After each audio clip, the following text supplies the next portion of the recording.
जय श्री राधे कृष्णा भक्तों, आप सभी का हमारे चैनल पर बहुत बहुत स्वागत है। आइए आज सुनते हैं रंग भरी एकादशी या आमल की एकादशी व्रत की कथा। तो प्रेम से बोलिए एकादशी माता की जय, विष्णु भगवान और माता लक्ष्मी की जय। एक समय की बात है, सूत जी कहने लगे, ऋषियों, इस व्रत का वृत्तांत और उत्पत्ति प्राचीन काल में भगवान कृष्ण ने अपने परम भगत युधिष्ठिर से कही थी। वही मैं तुमसे कहता हूँ।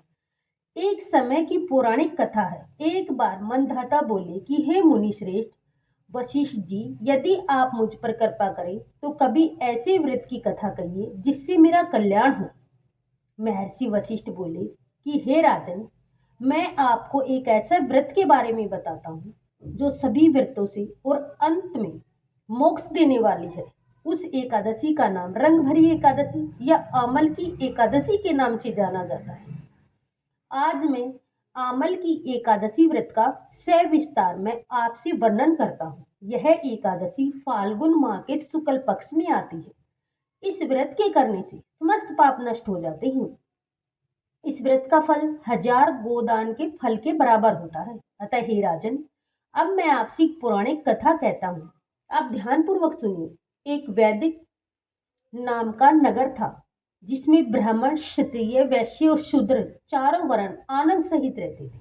उस नगर में सदैव ध्वनि गूंजा करती थी तथा पापी, दुराचारी तथा नास्तिक उस नगर में कोई नहीं था।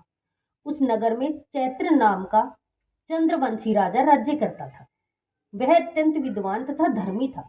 उस नगर में कोई भी व्यक्ति दरिद्र व कंजूस नहीं था।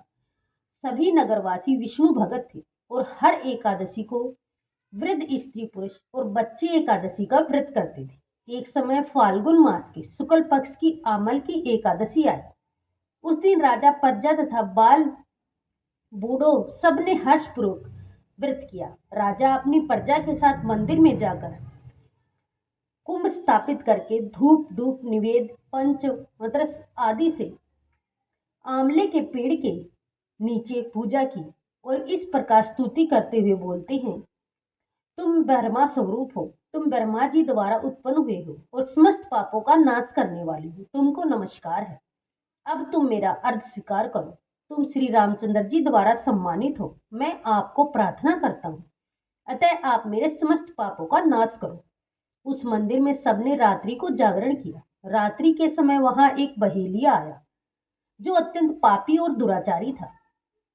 वह अपने कुटुंब का पालन जीवन हत्या करके किया करता था। भूख और प्यास से अत्यंत व्याकुल वह बहेलिया इस जागरण को देखने के लिए मंदिर के एक कोने में बैठ गया और विष्णु भगवान तथा एकादशी माता की कथा सुनने लगा।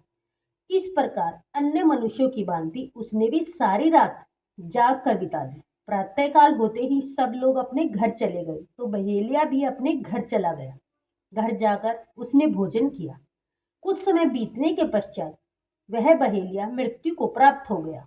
मगर उस आमल की एकादशी के व्रत और जागरण से उसने राजा विदुर के घर जन्म लिया और उसका नाम वसुतम युवा होने पर वह चतुर्गनी सेना के सहित तथा धन धान्य से युक्त होकर 100 हज ग्रामों का पालन करने लगा।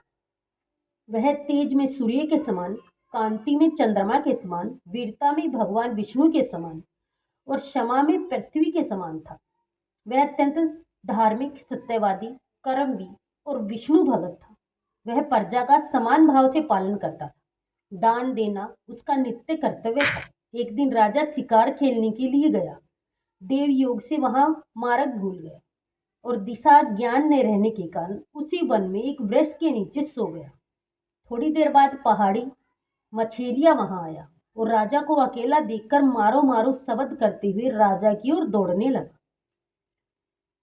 और कहने लगा, इसी दृष्टि राजा ने अपने माता पिता, पुत्र आदि अन्य संबंधियों को मारा है तथा देश से निकाल दिया है, अतः इसको अवश्य मारना चाहिए। ऐसा कहकर वे मछेलिया उस राजा को मारने दौड़े और अनेक प्रकार के अस्त्र शस्त्र उसके ऊपर फेंके। वे सब अस्त्र शस्त्र राजा के शरीर पर गिरते ही नष्ट हो जाते और उनका वार पुष्प के समान प्रतीत होता। अब उस लेंचों के अस्त्र शस्त्र उल्टा उन्हीं पर प्रहार करने लगे। जिससे वे मूर्छित होकर गिरने लगे। उसी समय राजा के शरीर से एक दिव्य स्त्री उत्पन्न हुई। वह स्त्री अत्यंत सुंदर होते हुए भी उसकी भ्रू टेढ़ी थी। उसकी आंखों से लाल लाल अग्नि निकल रही थी, जिससे वह दूसरे काल के समान प्रतीत होती। वह स्त्री उनको मारने दौड़ी और थोड़ी ही देर में उसने सबको काल के घाट उतार दिया। जब राजा सोकर उठा तो उसने उन मलेच्छियों को मरा हुआ देखकर कहा कि शत्रुओं को किसने मारा? इस वन में मेरा कौन हिताशी है?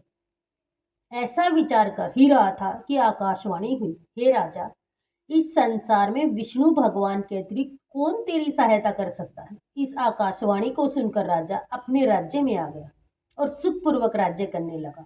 महर्षि वशिष्ठ बोले कि हे राजन, यह आमल की एकादशी के व्रत का प्रभाव था। जो मनुष्य इस आमल की एकादशी का व्रत करते हैं वे प्रत्येक कार्य में सफल होते हैं और अंत में विष्णु लोक को जाते हैं। इसलिए भगवान की कृपा और एकादशी का व्रत करना केवल सभी के लिए बहुत ही अच्छा है। हम लोगों को भी वंदनीय और संपूर्ण बनाता है, क्योंकि विष्णु और शिव के भगत हम लोगों के वंदनीय हो जाते हैं। अतः इस आमल की एकादशी के व्रत से बुरी काम भी से मुक्ति मिल जाती है। जिस मनुष्य ने आमल की एकादशी का व्रत किया उसने मानो यह यज्ञ जप दान आदि कर लिए। जो मनुष्य आमल की एकादशी का व्रत करते हैं वे अवश्य ही 1000 वर्ष तक स्वर्ग में वास करते हैं। बोलिए एकादशी माता की जय, विष्णु भगवान की जय। विष्णु पूजा व्रत को धारण कर सबको यह व्रत करना चाहिए। बोलिए एकादशी माता की जय।